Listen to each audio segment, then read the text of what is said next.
Hi there, मैं इस नई वीडियो में आपका फिर से स्वागत है। तो गाइस, इसके पिछले वाले वीडियो में हमने पढ़ा था फिलोसफी, ठीक है। लेकिन आज हम पढ़ेंगे साइंस। साइंस की ऑलरेडी एक क्लास आ चुकी है, आप हमारे चैनल पर विजिट करके उसको क्या कर सकते हैं, देख सकते हैं।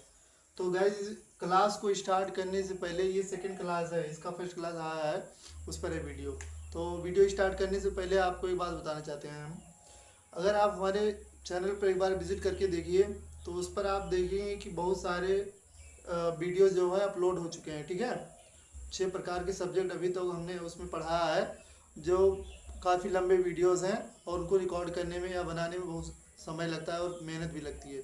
तो गैस, अगर आप एक बार जाकर चैनल को विज़िट करेंगे तो आप देखेंगे कि उतना आप सब लोगों की तरफ से सपोर्ट नहीं मिल रहा है, यानी आप चैनल को सब्सक्राइब नहीं कर रहे हैं, आप सिर्फ वीडियो को देखते हैं, ठीक है।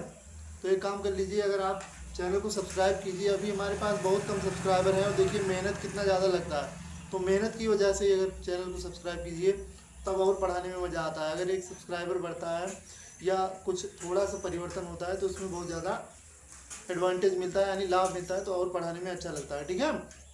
तो आप एक बार विजिट करके चैनल को देखिए, वीडियोस को फिर देखिए, और देखने के बाद अगर आपको अच्छा लगे तब आप उसको क्या कीजिए, चैनल को सब्सक्राइब कीजिए, लाइक कीजिए। अदरवाइज़ आपकी मर्ज़ी। आप देखिए, हमारा काम क्या है, बनाना वीडियोस को और आपको दिखाना। देखिए, आज हम पढ़ेंगे इसमें साइंस। साइंस के पहले वाले पार्ट में हमने क्या किया था, इसका डेफिनेशन बताया था, इसके प्रकार बताए थे, ठीक है। उसमें हमने बताया था कि साइंस 3 प्रकार के हैं, जिसमें फिजिक्स, केमिस्ट्री, बायोलॉजी था। फिजिक्स के हमने तीनों टर्म्स को बताया था, classical physics, quantum physics and modern physics. कुल ये सारे जो जितने पार्ट थे उसको हमने यहाँ पर एक्सप्लेन किया था, ठीक है। लेकिन आज हम बताएंगे आपको केमिस्ट्री का पार्ट और बायोलॉजी का पार्ट, ताकि वीडियो वहीं से ऐड होकर चले, ताकि आपको पूरा एडवांटेज मिलता रहे उसका कि आखिरकार आप पढ़ क्या रहे हैं। तो इसमें उस दिन हमने पढ़ा था फिजिक्स के कारण, आज पढ़ लेंगे केमिस्ट्री।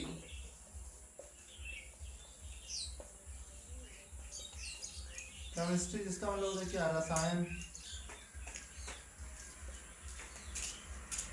केमिस्ट्री का मतलब क्या होता है, रसायन। रसायन या रासायनिक विज्ञान या रासायनिक विज्ञान भी इसको कहा जाता है। तो केमिस्ट्री के बेसिकली 2 प्रकार होते हैं मेन रूप से, ठीक है। जिसमें पहला क्या है,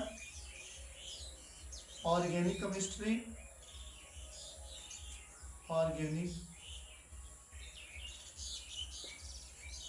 केमिस्ट्री। और एक होता है क्या, non organic chemistry. Organic chemistry, ठीक है। यहाँ पे सिर्फ और हो जाए केमिस्ट्री। अब एक होता है ऑर्गेनिक केमिस्ट्री, एक होता है अनऑर्गेनिक केमिस्ट्री। अब इसका आप डेफिनेशन जान लीजिए। देखिए, ये वाला जो होता है, इसमें मेन रूप से क्या होते हैं, कार्बन और हाइड्रोजन आते हैं, ठीक है। जब हम कार्बन और हाइड्रोजन के गुणधर्मों का प्रयोग करके किसी अन्य पदार्थ का निर्माण करते हैं, या जिसमें कार्बन और हाइड्रोजन का मेन रूप से या मुख्य रूप से अध्ययन किया जाता है, इसमें प्राकृतिक चीज़ें जैसे कार्बन क्या है, हाइड्रोजन क्या है, इन दोनों का आपस में जो होता है संयोग करके ही कोई भी नया यौगिक बनता है, ठीक है। तो उसमें क्या होता है, ऑर्गेनिक केमिस्ट्री उसको कहा जाता है। अच्छा, ऑर्गेनिक केमिस्ट्री जो है, इसको प्रूव करने के लिए, इसको पढ़ने के लिए सबसे पहले ये ऑर्गेनिक केमिस्ट्री था ही नहीं, केवल नॉन ऑर्गेनिक ऑर्गेनिक था, लेकिन इसको बताया जा रहा था कि ऑर्गेनिक केमिस्ट्री जो है, इसमें कोई भी यौगिक अगर रहेगा, उस यौगिक का निर्माण प्रयोगशाला में नहीं किया जा सकता है। इसको बहुत पहले बताया गया था, ठीक है। लेकिन उसको बाद में क्या किया गया था, प्रूव मतलब उसको गलत साबित कर दिया गया था। एक वैज्ञानिक वोलर थे, जिन्होंने यूरिया का निर्माण किया था। यूरिया का सूत्र क्या होता है, NH2CO NH2। यूरिया का सूत्र क्या होता है, NH2CO NH2। अब इसमें देखिए, ये जो कार्बन है, ये ऑर्गेनिक चीज़ है। यहाँ पे हमने बताया जैसे ऑर्गेनिक केमिस्ट्री में कार्बन आता है, तो कार्बन क्या है, इसमें कार्बन का सम्मिलन हुआ है। तो उसमें पहले बताया जा रहा था कि किसी भी प्रकार से प्रयोगशाला में कार्बन का निर्माण नहीं किया जा सकता है, या ऑर्गेनिक चीज़ों का निर्माण प्रयोगशाला में नहीं किया जा सकता है। लेकिन एक वैज्ञानिक थे वोलर ने इसको प्रूव करके दिखाया कि क्या हुआ, कार्बन जो है वो प्रयोगशाला में भी क्या किया जा सकता है, बनाया जा सकता है, ठीक है। तो गाइस, अभी आपने देखा ना, हम वीडियो को बीच में रोक दिया क्योंकि यहाँ पर बहुत शोरगुल होता है, मेहनत भी लगती है, ठीक है, गर्मी भी लग रहा है, ठीक है। थोड़ा सा हवा ले लेते हैं। तो देखिए आप बहुत ज़्यादा नॉइस होता है, आपको सुनाई पड़ रहा होगा, इसलिए हमने वीडियो को बीच में रोका था। तो वैसे इसमें क्या हुआ था कि बताया गया था पहले कि ऑर्गेनिक केमिस्ट्री जो है उसमें कार्बन और क्या हाइड्रोजन का प्रयोग करके ही नए यौगिकों का निर्माण होता है। तो सबसे पहले एक सिद्धांत था जैव शक्ति सिद्धांत, जो कि क्लास 10 में आप पढ़ेंगे। उसमें था कि अगर कोई भी प्रकार की जो कार्बन होता है, कार्बन का निर्माण जो होता है, कार्बनिक पदार्थों का निर्माण, चाहे इसका कार्बनिक नाम होता है, ठीक है, इसका अकार्बनिक, कार्बनिक रसायन, अकार्बनिक रसायन। तो कार्बनिक चीजों का निर्माण जो होता है प्रयोगशाला में नहीं किया जा सकता है। इसका सिद्धांत दिया गया था किसी के द्वारा, शायद कोई वर्जीलियस करके थे, ठीक है, उन्होंने सिद्धांत दिया था। लेकिन बाद में क्या हुआ, वोलर नामक वैज्ञानिक ने क्या किया, इसको एक सिद्धांत जो जैव शक्ति सिद्धांत था उसको इन्होंने यूरिया का निर्माण करके उन्होंने अमोनिया और क्या ऑक्सीजन इन सभी का क्या किया, क्रिया कराया, अमोनिया और कार्बन डाइऑक्साइड का क्या कराया, क्रिया कराया, जिससे क्या हुआ, यहाँ पर हमारा यूरिया बन गया, यानी NH2 जिसमें कार्बन की उपस्थिति है। तो आप देख सकते हैं इस प्रकार से क्या हुआ था, जैव शक्ति सिद्धांत का अंत हो गया था। तो ऑर्गेनिक केमिस्ट्री में हम क्या करते हैं, कार्बनिक पदार्थों का अध्ययन करते हैं, यानी जो पदार्थ क्या होते हैं कार्बन से रिलेटेड होते हैं, जिसमें कार्बन होता है। उसके बाद नॉन ऑर्गेनिक केमिस्ट्री क्या होता है, इसमें क्या होता है कि अकार्बनिक पदार्थों का अध्ययन किया जाता है, इसमें कार्बन की उपस्थिति नहीं होती है, ठीक है। इन सारी चीज़ों का निर्माण जो होता है, इसे आर्टिफिशियली इसका निर्माण किया जाता है, बहुत आसानी से किया जा सकता है। इसको प्रकृति में भी पाई जा सकती है। इसमें जैसे तत्व आते हैं, मान लीजिए नाइट्रोजन तत्व आ गया, यहाँ पर ऑक्सीजन आ गया, अब ये परमाणु के रूप में है, ठीक है। इसके बाद इसमें और क्या आ सकता है, पोटेशियम आ सकता है, ठीक है। तो ये सारे तत्व जो होते हैं इनको क्या कहा जाता है, नॉन ऑर्गेनिक केमिस्ट्री के अंतर्गत इन सभी चीज़ों का क्या किया जाता है, अध्ययन किया जाता है। आपने क्लास 12 में, या तो अगर आप क्लास 12 में होंगे तो आपने देखा होगा एक केमिस्ट्री, आपका केमिस्ट्री का किताब अलग से रहता है, एक अलग रहता है, भाग 1 भाग 2 करके रहता है। उसमें क्या होता है, पहला वाला जो होता है वो आपका कार्बनिक केमिस्ट्री होता है, दूसरा वाला अकार्बनिक, या पहला वाला आपका ऑर्गेनिक होता है, दूसरा ये नॉन ऑर्गेनिक केमिस्ट्री वाला किताब होता है। जो आपका नॉन ऑर्गेनिक वाला होता है किताब, उसमें आप देखेंगे कि उसमें विभिन्न प्रकार के अलग अलग तरह के कार्बन को छोड़कर जो तत्व रहते हैं उनके गुणधर्मों के बारे में अध्ययन किया जाता है। जबकि ऑर्गेनिक केमिस्ट्री वाली किताब में केवल कार्बन और हाइड्रोजन का ही आपको सम्मिलन देखने को मिलता है, यानी कि कार्बनिक केमिस्ट्री में क्या होता है, कार्बन की मुख्यता देखी जाती है, उसकी प्रधानता पर जोर दिया जाता है। तो इस प्रकार क्या हुआ, केमिस्ट्री को 2 भागों में डिवाइड किया गया। इसको और ज़्यादा हम डिटेल में नहीं बताएंगे, क्योंकि यह वाला चैप्टर जब आपको पढ़ाया जाएगा तो आप जानेंगे। तो केमिस्ट्री को हमने देखा कि यह मेन रूप से क्या है, 2 प्रकार से, ऑर्गेनिक केमिस्ट्री और नॉन ऑर्गेनिक। ऑर्गेनिक केमिस्ट्री क्या है, जिसमें कार्बनिक पदार्थों का अध्ययन किया जाता है। नॉन ऑर्गेनिक केमिस्ट्री होता है जिसमें अकार्बनिक पदार्थों का अध्ययन किया जाता है। That's all. तो यहाँ पर क्या करते हैं, इसको रब करते हैं। इसके बाद जो एक और बचा था बायोलॉजी, उसको बायोलॉजी को हम आपको बता देते हैं। अभी हम इसका सिर्फ डेफिनेशन बता रहे हैं, इसको हम सिर्फ एक्सप्लेन कर रहे हैं। इसके कोई चैप्टर या किसी पार्ट को हम यहाँ पर लाकर नहीं पढ़ा रहे हैं आपको, इसका केवल आपको हम इंट्रो दे रहे हैं ताकि आपको एक नॉलेज हो सके कि केमिस्ट्री कितने प्रकार का है। जैसे अभी फिजिक्स को आपने पढ़ा था 3 प्रकार का, उसी तरह से केमिस्ट्री को 2 भागों में मेन रूप से क्या किया गया, डिवाइड किया गया है। अच्छा, अगर बहुत जल्दी जल्दी बोला जाए तो आपको समझ में नहीं आएगा, इसलिए धीरे धीरे बोला जाता है, ठीक है। तो आप ये मत सोचिए कि अगर बीच में बेबलनेस आ रहा है या कोई बोलने में थोड़ा त्रुटिपूर्ण दिखाई पड़ रहा है आपको, तो इससे आप किसी भी चीज़ का आकलन मत कीजिएगा। सभी लोगों का पढ़ाने का तरीका क्या होता है, अलग होता है। बस आपको वो सारी चीज़ें समझ में आनी चाहिए। मेन आपके लिए यह है, और आपके लिए ये कितना ज़्यादा उपयोगी है आपके जीवन में, इसका कितना महत्व, इस पर ध्यान देने को आपको ज़रूरत है या ध्यान देने की आवश्यकता है। तो क्या करते हैं, यहाँ पर हम इसको रब करते हैं। एक ये चीज़ को बार बार बताने का मतलब यह होता है, आपकी नज़र में वो सारी चीज़ें लग सकती है बोरिंग, लेकिन किसी और के टर्म में अगर आप देखेंगे, किसी और के नज़रिए से देखेंगे तो उसके लिए वो ज़्यादा बेनिफिशियल रहता है। क्योंकि आप अगर उच्च लेवल के हैं, उच्च स्तर के हैं, लेकिन कोई व्यक्ति जो होता है, कोई स्टूडेंट जो होता है, वो निम्न स्तर का भी वीडियो को क्या करता है, वॉच करता है, ताकि उसको सारी चीज़ें समझ में आए। तो हमारा उद्देश्य होता है कि बातें सबको समझ में आए, ज्ञान सबका रिफ्रेश हो, इसलिए हमारे चैनल का नाम है रिफ्रेश नॉलेज, ठीक है। फिर से प्रमोशन हमने कर दिया, आप तो सब्सक्राइब कर दीजिए, ठीक है, मत कीजिए। और क्या, चलिए देखें यहाँ पर क्या है। अब हमारा थर्ड वाला पार्ट था क्या, बायोलॉजी। देखो बी कितना अच्छा बनाया हमने ना, मज़ा आ रहा है। बी यहाँ पर क्या, बायोलॉजी। अच्छा, बायोलॉजी उसको पढ़ा जाता है, बायोलॉजी, इकोनॉमी ऐसे पढ़ा जाता है, ठीक है। बायोलॉजी ऐसा होता है, टेक्नोलॉजी, जैसे होता है साइकोलॉजी, वैसे होता है क्या, बायोलॉजी। अच्छा, बायोलॉजी हमने बताया था आपको कि इसमें जीवन का अध्ययन किया जाता है। बायो मतलब होता है क्या, बायो मतलब होता है जीव या प्राणी।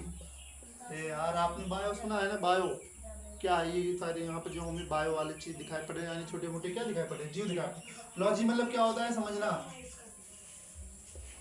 लॉजिक लगाना, लॉजिक लगाना या समझना। यानी कि बायोलॉजी एक ऐसा निकाय होता है या विज्ञान की एक ऐसी शाखा होती है जिसमें हम जीवन का अध्ययन करते हैं, जीव जंतुओं का अध्ययन करते हैं, उसको बायोलॉजी कहा जाता है। अब इसको हमने मेन रूप से दो प्रकार में बांटा है, यानी दो चैप्टर्स में या दो पार्ट्स में क्या किया, इसको डिवाइड किया। हमने नहीं किया, डिवाइड किया गया, हम यहाँ पर डिवाइड करेंगे। हम डिवाइड करेंगे, थोड़े अलग से करेंगे। तो यहाँ पर क्या करते हैं, हम बायोलॉजी को दो टर्म्स में क्या कर लेते हैं, डिवाइड कर लेते हैं, ठीक है। तो पहले वाला टर्म या पहले वाले का नाम क्या है, यहाँ पर पहले वाले का नाम है जंतु विज्ञान। जंतु विज्ञान, क्या नाम है पहले वाले का, जंतु विज्ञान। दूसरे वाले का नाम क्या है, पादप विज्ञान। अब कुछ लोग दिमाग लगाएंगे, अरे इसको पादप विज्ञान लिख रहे हैं, वनस्पति विज्ञान क्यों नहीं लिख रहे हैं। दिमाग न लगाओ भैया, अभी देखो लिखा जाएगा। तो इसको पादप विज्ञान या क्या कहा जाता है, वनस्पति विज्ञान।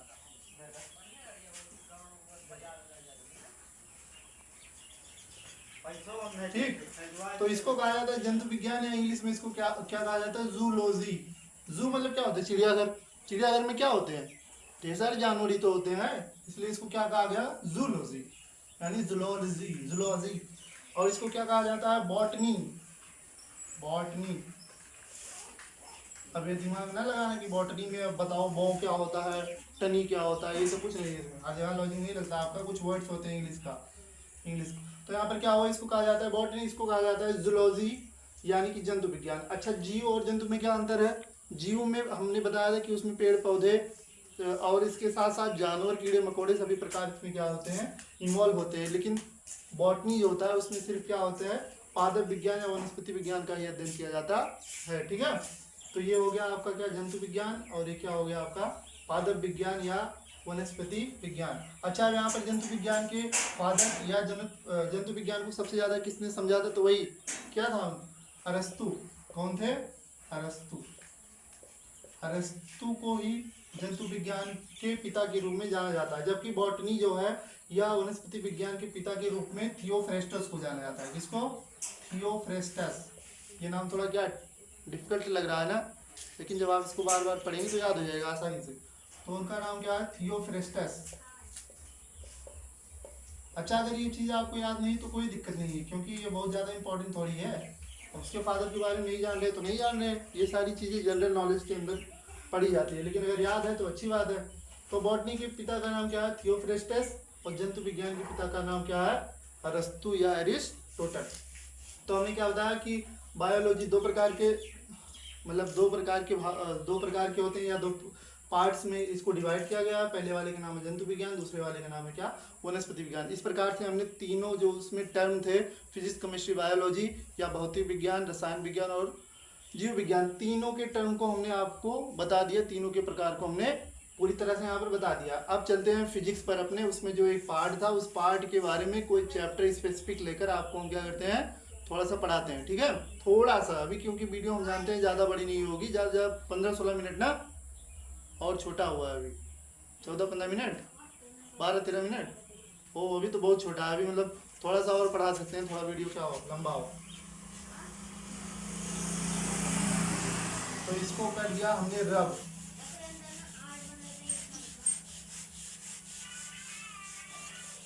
ठीक है।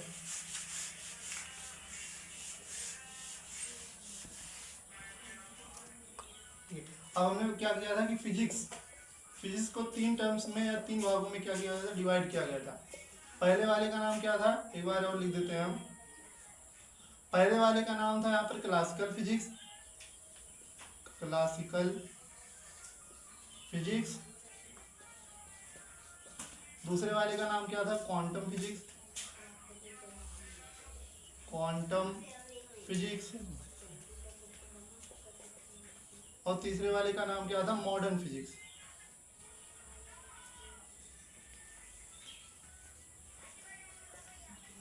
Modern physics. अच्छा, अब आप एक चीज़ नोटिस करेंगे तो यहाँ पे जो क्लासिकल फिजिक्स है, क्वांटम फिजिक्स है और इस बार मॉडर्न फिजिक्स जो इसमें आपको दिखाई पड़ रहा है, तो हमने जो पिछले वाले वीडियो में इन सारी चीज़ों को जब हम एक्सप्लेन कर रहे हैं तो हमने बताया था कि क्वांटम फिजिक्स जो है वो बहुत ज़्यादा इंपॉर्टेंट है, बहुत महत्वपूर्ण है, क्योंकि अभी क्वांटम फिजिक्स के बारे में उतना ज़्यादा जानकारी वैज्ञानिकों के पास भी नहीं है, लेकिन जितनी भी जानकारी इसके बारे में दी गई है वो बहुत ज़्यादा क्या है, स्ट्रेंज लगती हैं, अजीब लगती हैं, या बहुत ज़्यादा अजीब किस्म की या बहुत आश्चर्य करने वाली लगती हैं, जिसको आप सुनने के बाद आपको इलॉजिकल फील होगा, आपको अतार्किक लगेगा कि ये चीज़ें क्या है, बहुत ज़्यादा बेकार लग रही हैं, सही नहीं लग रही हैं। तो लेकिन आज हम क्लासिकल फिजिक्स के बारे में तो उतना नहीं करेंगे, क्योंकि इसमें जो था, इसमें बेसिकली न्यूटन के सारे नियमों का अध्ययन किया जाता है। इसको न्यूटन का फिजिक्स भी कहा जाता है, कह सकते हैं, क्योंकि क्लासिकल फिजिक्स में ज़्यादातर जो चीज़ें बेस्ड हैं वो किसके नियमों पर हैं, न्यूटन और आइंस्टीन के हैं। लेकिन आइंस्टीन जो है वो अभी रिसेंट के वैज्ञानिक है, लेकिन जो ये न्यूटन थे वो बहुत पुराने वैज्ञानिक है, ठीक है, क्योंकि न्यूटन से 350-400 साल पहले, सॉरी, आइंस्टीन से 350 से 400 साल पहले जन्म हुआ था किसका, न्यूटन का। न्यूटन 1600 कुछ ईस्वी में पैदा हुए थे, जबकि आइंस्टीन जो थे वो 19वीं वाली सदी में क्या हुए थे, पैदा हुए थे। तो इसमें क्या हुआ, क्लासिकल फिजिक्स का अध्ययन किया जाता है, इसमें क्वांटम। आज हम आपको थोड़ा सा क्वांटम के बारे में बता देते हैं, थोड़ा सा स्ट्रेंज, ताकि आपको लगे।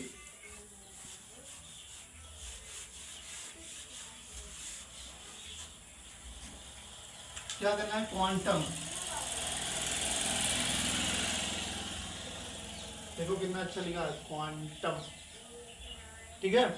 अच्छा, क्वांटम जो है एक इसका छोटा सा टर्म है क्वांटा, क्या नाम है उसका, क्वांटा। क्वांटा, इतना ज्यादा बेकार राइटिंग, इसको फिर से लिखते हैं, क्वांटा, क्वांटा, ये क्वांटा। अच्छा, क्वांटा जो है उसका जन्म कहाँ से हुआ है, क्वार्क, कहाँ से, क्वार्क। अच्छा, क्वार्क याद आया आपको, नहीं याद आया, चलिए हम बताते हैं क्वार्क आखिरकार है क्या। इसका डेफिनेशन अगर आपको जानना है क्वांटम फिजिक्स का तो हमारे पहले वाले वीडियो में आप इसको जाकर देख सकते हैं, लेकिन अगर इसको आपको डिटेल में समझना है तो इसमें थोड़ा सा आपको टाइम लगेगा। तो क्वार्क का निर्माण कहाँ से हुआ है अभी आप इसको देख लेंगे। तो चलिए सबसे पहले हम आपको थोड़ा सा गहराई में लेकर चलते हैं। अब ये सारी चीज़ कर दे रहे हैं रब। अच्छा, अगर कोई पदार्थ हम लेते हैं या कोई वस्तु लेते हैं, कोई वस्तु मान लीजिए, जैसे वस्तु हम ही मार्कर मान लेते हैं, मार्कर भी क्या है, वस्तु है। चलिए यहाँ पर हम मार्कर लिख देते हैं, ठीक है। अब इन चीज़ों को आपको देखने की बहुत ज़्यादा ज़रूरत है। मार्कर क्या है, एक वस्तु है, या क्या है, एक सामान है। सामान वस्तु तो यही सारी चीज़ें हैं जो आपके आसपास होती हैं, थोड़ा सा स्थान घेरती हैं, उन्हीं को क्या कहा जाता है, वस्तु कहा जाता है, पदार्थ कहा जाता है। कुर्सी हो गया, पेन हो गया, बहुत सारी चीज़ आप खुद एक वस्तु मान सकते हैं, जीवित वस्तु है और क्या। तो देखिए क्या इसमें सबसे पहले हमारे पास एक वस्तु है जिसका नाम क्या है, मार्कर। अब इस वस्तु को अगर हम तोड़ेंगे या खंडित करेंगे तो सबसे पहले इस जो पार्ट में डिवाइड होगा उस पार्ट को क्या कहा जाएगा, अणु। क्या कहा जाएगा, अणु। छोटे छोटे अणु मिलते हैं तभी किसी चीज़ का निर्माण होता है, किसी वस्तु का निर्माण होता है। मॉलिक्यूल्स आएंगे, क्या आएंगे, मॉलिक्यूल्स या अणु आएंगे। अच्छा, अणु किसे कहते हैं, प्रकृति में उपस्थित ऐसे तत्व या ऐसे पदार्थ जो छोटे से छोटे होते हैं, यानी एक कण होता है, प्रकृति का एक छोटा कण जो कि प्रकृति में स्वतंत्र अवस्था में रह सकता है और साथ ही साथ किसी रासायनिक अभिक्रिया में भाग भी ले सकता है। जैसे कोई रासायनिक अभिक्रिया हो रही है, उसमें अगर कोई तत्व जो होता है वो भाग लेता है तो उसको अणु कहा जाता है, ठीक है। अच्छा, इसको समझाने के लिए एग्जांपल ले देते हैं, मान लीजिए। अच्छा, इसको पहले तोड़ देते हैं ताकि दो टर्म आ जाए तो उसको आप समझ लीजिए। अब इसके बाद आ गया, अगर अणु को हम तोड़ेंगे तो आएगा परमाणु। क्या आएगा, परमाणु, या इसको कहा जाता है एटम। अच्छा, परमाणु को अगर आप इसको हिंदी वाला क्लास से रिप्लेस करेंगे तो ये परम प्लस अणु, यानी परमाणु, यानी अणु का एक परम सा भाग, यानी मुख्य भाग। यानी कि जब हम अणु को तोड़ते हैं तो वो परमाणु में टूटता है। और परमाणु क्या होता है, प्रकृति का एक छोटे से छोटा ऐसा कण होता है जो स्वतंत्र अवस्था में नहीं रह सकता है और ना ही किसी रासायनिक अभिक्रिया में भाग ले सकता है। अगर परमाणु को रासायनिक अभिक्रिया में भाग लेना है तो सर्वप्रथम इसको क्या करना पड़ेगा, अणु के रूप में परिवर्तित होना पड़ेगा। जैसे मान लीजिए अगर प्रकृति में हमें नाइट्रोजन देखने को मिलता है तो यह किस रूप में है, परमाणु के रूप में है। किस रूप में है, परमाणु के रूप में। तो प्रकृति में कभी भी कोई भी तत्व जो होता है वो परमाणु के रूप में नहीं रह सकता है। अगर उसको स्टेबल होना है तो उसको कहाँ जाना पड़ेगा, अणु के रूप में। यानी कि अगर एक नाइट्रोजन है उसके साथ एक नाइट्रोजन का और सम्मिलन कर दिया जाता है तो यहाँ पर बन जाता है हमारा क्या, नाइट्रोजन गैस। क्या बन जाता है, नाइट्रोजन गैस। अब ये नाइट्रोजन गैस जो है वो क्या है, हमारा अणु है, N2। तो आप समझ गए होंगे कि परमाणु परमाणु मिलकर ही अणु का निर्माण करते हैं, इसलिए अणु को तोड़ने पर क्या होगा, परमाणु के रूप में वो टूट जाएगा। तो यहाँ पर अणु और परमाणु को हमने क्या किया, एक्सप्लेन कर दिया और एग्जाम्पल देने की जरूरत नहीं है। जैसे एक छोटा सा एग्जाम्पल और हम दे देते हैं आपको। जैसे मान लीजिए ऑक्सीजन जो है O, ये ऑक्सीजन है, प्रकृति में ऐसे नहीं रह सकता। अच्छा, आपको अगर पूछा जाता है ऑक्सीजन का सूत्र बताइए तो आप क्या O बता देंगे, सिर्फ नहीं बता देना, O2 बताते हैं। क्या बताते हैं, O2। क्योंकि आपको पढ़ाया गया है या आपने पढ़ा है कि कोई भी तत्व जो होता है या कोई भी परमाणु जो होता है वो प्रकृति में स्वतंत्र अवस्था में नहीं रह सकता है, इसलिए आप O नहीं बताते हैं। इसमें एक और ऑक्सीजन का सम्मिलन होता है और ये आपका बन जाता है O2, या हमारा ऑक्सीजन गैस, जो हम ऑक्सीजन गैस सांस में लेते हैं। ठीक है, ऑक्सीजन गैस जो सांस लेते हैं। अच्छा, अगर एक और यहाँ पर ऑक्सीजन जोड़ दिया जाता है तो हमारा O3 बन जाता है और ये हमारा क्या है, ओजोन परत है। क्या है, ओजोन है, सॉरी, ओजोन से ही ओजोन परत का निर्माण हुआ है। तो ये हमारा क्या है, ओजोन। ठीक है, तो इस प्रकार से क्या हुआ, अगर अणु को तोड़ा जाएगा तो परमाणु भी टूटेगा। और अब चलते हैं हम परमाणु को तोड़ते हैं। ठीक है, अब ज़्यादा देखिए इसमें स्थान है नहीं, इसको हम कर दे रहे हैं रब और फटाक से तोड़ते हैं परमाणु को। अच्छा, परमाणु को जब तोड़ा जाएगा वो 3 प्रकार के पार्ट्स में डिवाइड हो गया, 3 प्रकार के कणों में टूटेगा, छोटे छोटे। तो पहले वाले कण का नाम क्या है, इलेक्ट्रॉन। क्या नाम है, इलेक्ट्रॉन। किसी भी परमाणु को अगर तोड़ा जाता है तो सबसे पहले इलेक्ट्रॉन में टूटता है, फिर टूटता है प्रोटॉन में, और इसके बाद लास्टली क्या टूटता है, एक न्यूट्रॉन।